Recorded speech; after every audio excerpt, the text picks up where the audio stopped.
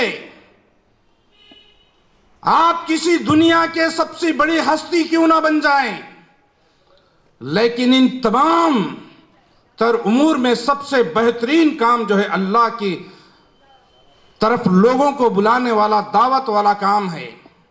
اور یہ دعوت والا کام کرنے کے لیے اللہ رب العزت نے انبیاء کرام کو چنا، مجھے اور آپ کو نہیں چنا۔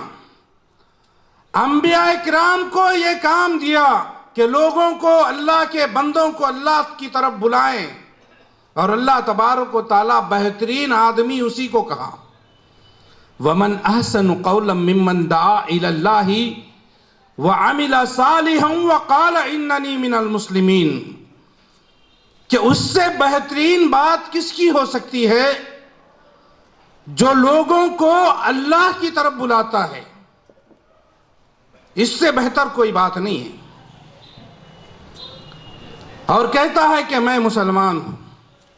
اور اللہ رب العزت فرماتے ہیں کنتم خیر امت اخرجت للناس تأمرون بالمعروف وتنہون عن المنکر وتؤمنون باللہ، تم بہترین امت بنا کر کے نکالے گئے ہو،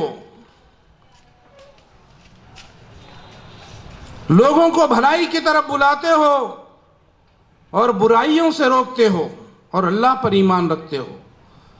اس آیت کے اندر بہترین امت قرار دیا اس امت کو اللہ رب العزت نے، یہ ایک ٹائٹل اللہ تبارک و تعالیٰ نے اس امت کو دیا، یہ لقب دیا بہترین امت کا، خیرہ امت کا جو ہے لقب جو دیا اللہ تبارک و تعالیٰ اس امت کو دیا، کسی اور امت کو یہ لقب نہیں دیا گیا۔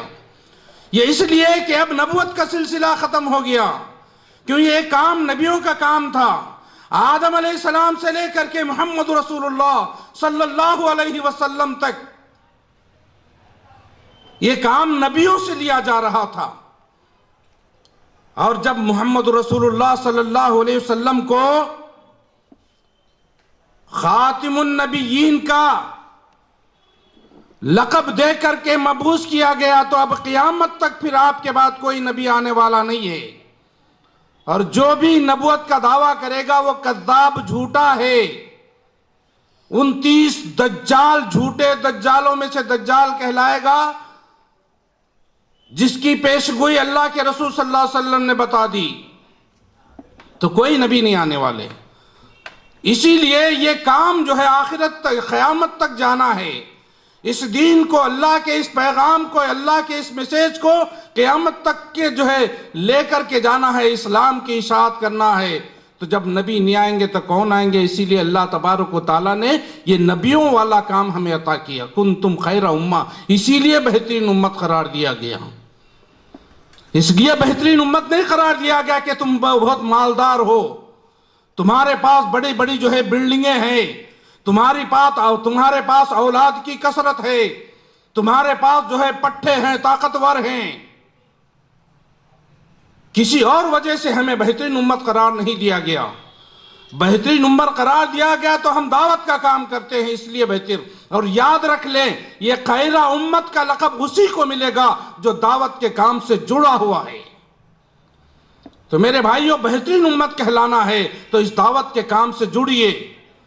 یہ دعوت کے کام میں کوئی اختلاف نہیں ہے، کسی کا اختلاف نہیں ہے، لوگوں کو اللہ کی طرف بلانا ہے، بندوں کی بندگی سے نکال کر کے اللہ کی بندگی کی طرف لوگوں کو بلانے والا کام، اسی لیے بہترین امت قرار دیا۔ اگر آپ کام نہیں کرو گے تو بہترین امت کا لقب نہیں ملے گا۔ ہاں مسلمان کہلائیں گے، الحمدللہ عمل کریں گے اور چلے جائیں گے، اور یہ کام اگر آپ چھوڑ دو گے تو اللہ کے رسول صلی اللہ علیہ وسلم نے وعید سنائی، جب تم جو ہے امر بالمعروف و نہی عن المنکر کا کام چھوڑ دو گے، بھلائی کی طرف لوگوں کو بلانا اور برائیوں سے روکنے کا کام چھوڑ دو گے، تو ظالم بادشاہ کو تمہارے اوپر مسلط کر دیا گیا۔ میرے بھائیوں، کہنے کی ضرورت نہیں، ہم دیکھ رہے ہیں آج ہمارا کیا حال ہے۔ شیخ نے بتایا کہ ہندوستان کے حالات کے اعتبار سے ایسے مجالس کا انعقاد ضروری ہے۔ آج ہمارے حالات، آج ہندوستان کے حالات کیا ہیں؟ لہذا دعوت کے کام کو آپ مضبوطی سے پکڑے رہیے، جڑے رہیے۔ دعوت کے کام سے آپ دعوت کا کام کرتے رہیں گے۔ اللہ کے رسول صلی اللہ علیہ وسلم پر کتنی تکلیفیں، کتنی مصیبتیں آئی، لیکن دعوت کے کام کو نبی نے نہیں روکا، اور نبی کریم صلی اللہ علیہ وسلم یا صحابہ کا صفایا نہیں کیا گیا تھا اس وقت میں۔ ان لوگوں کی محنتوں اور ان لوگوں کی تکلیفوں کو برداشت کرنے کی وجہ سے اسلام آج تک آیا۔ اگر آج میں اور آپ یہ کام نہیں کریں گے میرے بھائیوں، پھر آگے کچھ دن زیادہ نہیں گزریں گے کہ پھر اسلام جو ہے اس دنیا سے ختم ہو جائے گا۔ یہ دعوت کی کام کی برکت ہے، جو لوگ دعوت کے کام سے جڑ کر کے دعوت کا کام کر رہے ہیں، اس کی برکت سے جو ہے آج الحمدللہ، اور اسلام جو ہے دنیا کا سب سے زیادہ پھیلتا ہوا دین ہے۔ تمام ادیان کے اندر سب سے زیادہ پھیلتا ہوا، زور کے ساتھ، تیزی کے ساتھ پھیل رہا ہے الحمدللہ۔ مخالفت کرنے والے کہتے ہیں اللہ کے رسول صلی اللہ علیہ وسلم نے دعوت کا کام شروع کیا تو مخالفت ہوئی۔ مخالفت کون کرے؟ مشرکین مکہ، وہ کفار، وہ مشرک نبی کی مخالفت کرتے ہیں کہ نبی کریم صلی اللہ علیہ وسلم ایک اللہ کی طرف لوگوں کو بلاتے ہیں، 360 سے چھڑا کر اکیلے معبود برحق کی طرف بلاتے ہیں۔ تو ان لوگوں نے، مشرکین مکہ نے جو ہے نبی کی جو مخالفت کی، نبی کو تکلیفیں پہنچائی، نبی کو نقصان پہنچایا، نبی کو قتل کرنے کی سازشیں رچی۔ لیکن افسوس میرے بھائیوں، افسوس، صد افسوس، آج اس دعوت کے کام سے مشرکین سے مخالفت نہیں ہے، علماء بیٹھے ہوئے ہیں۔ مشرکین سے جو ہے مخالفت نہیں ہے، الحمدللہ ہم کر رہے ہیں دعوت کا کام۔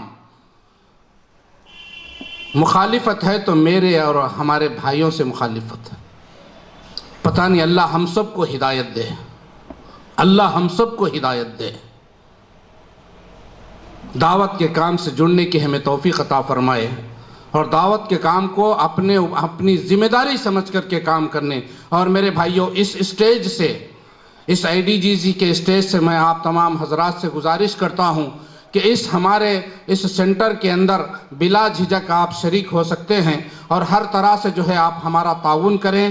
آپ ہمیں جو ہے مشورے بھی دے سکتے ہیں کہ جو ہے کس طرح سے کام کرنا ہے، اور ہمارے جو کام میں کوئی غلطی کچھ محسوس ہو رہی ہیں اس پر بھی جو ہے ہماری اصلاح کرنے کی کوشش کریں۔ لیکن جو ہے انشاءاللہ جڑے، اس میں جو ہے کوئی اختلافی مسئلہ نہیں ہے، کوئی بھی، سارے مسلمانوں کو اس بات کا علم ہے کہ دعوت کا کام کرنا ہے۔ تو بس دعوت کے کام کرنے کے لیے میں سب کو جو ہے اس اسٹیج کی طرف جو ہے بلا رہا ہوں۔ آئیے ہم سب مل کر کے جو ہے انشاءاللہ دین کے اس کام کو کریں گے، اور جو ہے آگے بڑھائیں گے، اور دین کی اشاعت کریں گے، اسلام کی اشاعت کریں گے، اور جو ہے غیر مسلموں تک جو ہے پہنچ کر کے جو ہے ان کو دین کی بات بتا کر کے ان کو اسلام کی طرف بلانے کی جو ہے ہم کوشش کریں گے۔ اللہ ہم سب کو اس بات کی توفیق دے کہ ہم اس کام کو جو ہے کرنے کی ہمیں توفیق عطا فرمائے۔ بہرحال وآخر دعوانا ان الحمدللہ رب العالمین۔